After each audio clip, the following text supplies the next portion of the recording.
Pastor Paroki, para frater, Bapak Ibu, saudara-saudari yang terkasih dalam Tuhan, Shalom. Shalom. Malam ini bercahaya karena rupanya banyak yang pakai baju baru. Gemerlap, mengkilap, ini baru malamnya, belum besok. Besok pasti lebih gemilang, lebih cemerlang lagi. Tadi siang kami diundang oleh satu keluarga makan siang di Cobe-Cobe. Dan selesai makan, ketika di parkiran, Bapak bilang, sampai ketemu lagi. Dan saya jawab, ya sampai baku dapa lagi, bertemu lagi, karena memang kita harus berpisah supaya kita bertemu. Kadang tidak lama berpisah karena selalu bertemu di gereja Mamajang. Malam hari ini tepatnya tengah malam pukul 00.00. Kita akan berpisah dengan waktu. Waktu sepanjang tahun 2023. Setahun ada 12 bulan. Setahun ada kurang lebih 52 pekan. Setahun ada 365 hari. Setahun ada 8.760 jam. Setahun ada 525.600 menit.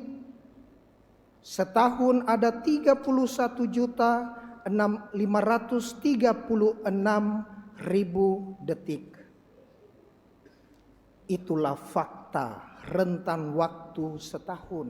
Saya kali tadi.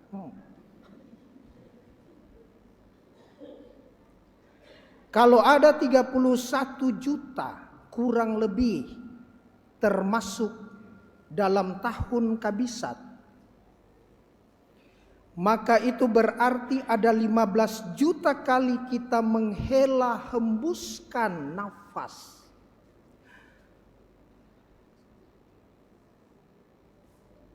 Boleh kurang, boleh lebih. Kadangkala serangan jantung sekian detik tidak bernafas. Kadangkala dikejar oleh anjing, nafasnya bukan per detik, per milidetik. Beragam. Malam hari ini adalah waktu terakhir. Waktu terakhir bagi kita di tahun 2023. Lebih dari sekedar waktu terakhir 2023, ternyata bacaan pertama juga mengingatkan kita akan waktu terakhir ini. Waktu untuk yang pertama berjaga-jaga akan datangnya antikristus.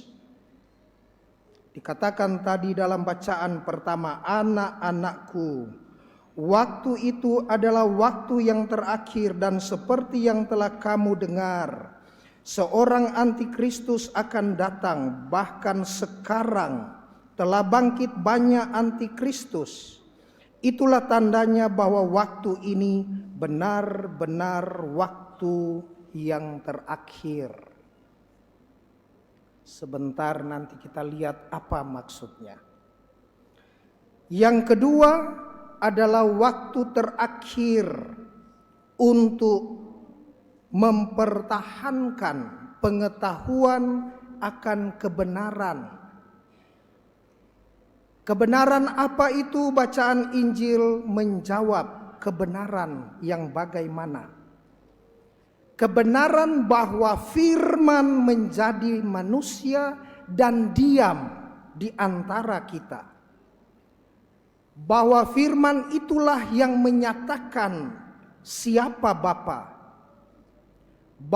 Bahwa Bapa memang tidak pernah terlihat, tetapi anak tunggal Allah sebagai yang pada mulanya bersama-sama dengan Allah Bapa menyatakan siapa hakikat Bapa di dalam Anak dan Roh Kudus.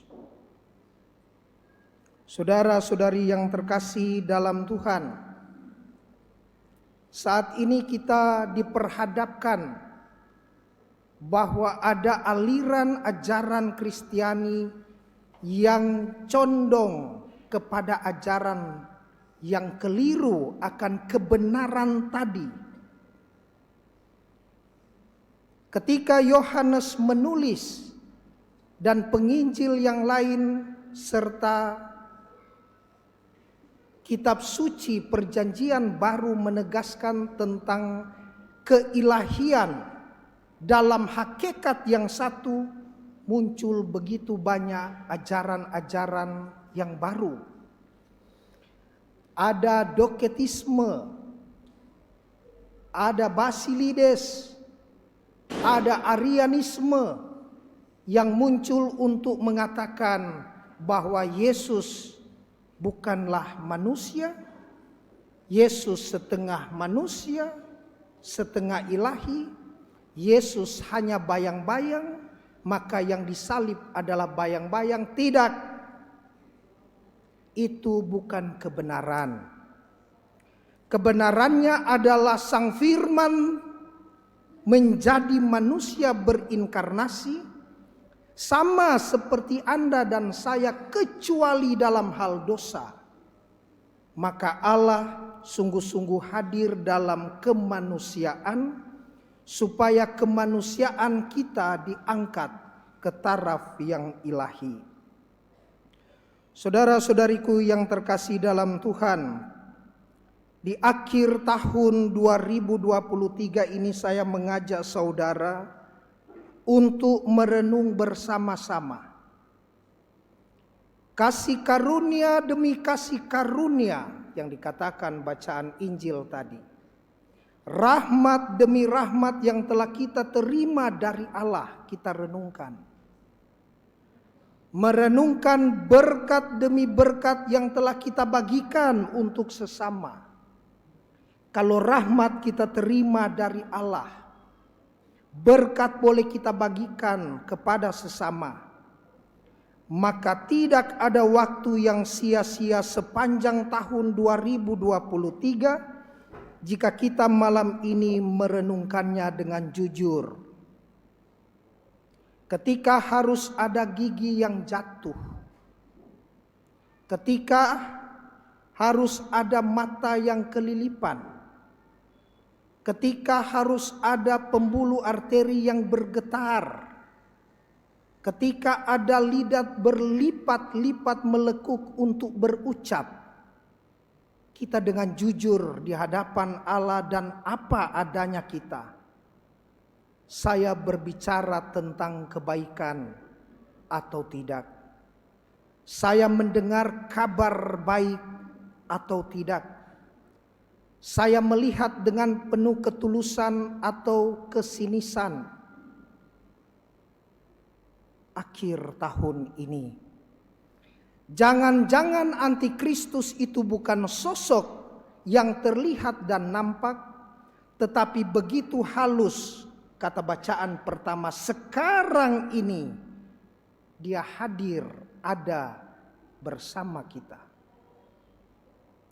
Maka saudara-saudari yang terkasih, dengan penuh kejujuran kesetiaan kita kepada Tuhan akan menjadi peneguhan iman. Tetapi dengan penuh kejujuran, ketidaktaatan kita kepadanya akan menjadi pelajaran. Bahwa dalam garis waktu setahun, sepanjang 2023, kita berada apa adanya di hadapan Tuhan. Kita berdiri sebagaimana adanya kita. Luka yang kita gores di hati suami, luka yang kita gores di hati istri, di hati anak-anak, di hati orang tua yang terus bertanya pertanyaan yang sama. Baru-baru saya pulang, saya ditampar oleh juga perenungan ini. Dan saya telepon mama saya sambil berkaca. Kita sudah tahu orang tua itu ditanya satu kali, dia tanya hampir 5 kali dalam 1 jam dia akan tanya. Kemanusiaan kita dalam tanda petik antikristus yang ada dalam diri, kebosanan. Ma, ini sudah 3 kali, sudah diingatkan mama, tetap 5 kali nanti berikut dia tanya, sampai 5 kali, saya hitung-hitung. Tetapi kalau dengan jujur kita mau di hadapan Allah, Tuhan saya jengkel sama mama pas pertanyaan ketiga. Jengkelku sama anak tidak menghargai orang tua.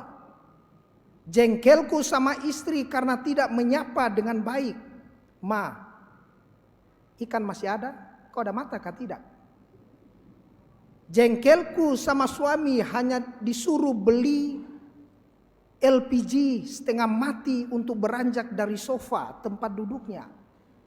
Karena dia lagi main game. Sudah begitu jengkel istri, dia foto, dia kirim. Kau lihat ini satu ini. Tidak ada kerjaannya. Semua dengan penuh kejujuran. Sepanjang 2023. Luka-luka itu pasti membekas. Tetapi harus pulih lekas. Agar supaya kita boleh kembali mencatat pada lembar-lembar kalender 2024. Semoga demikian.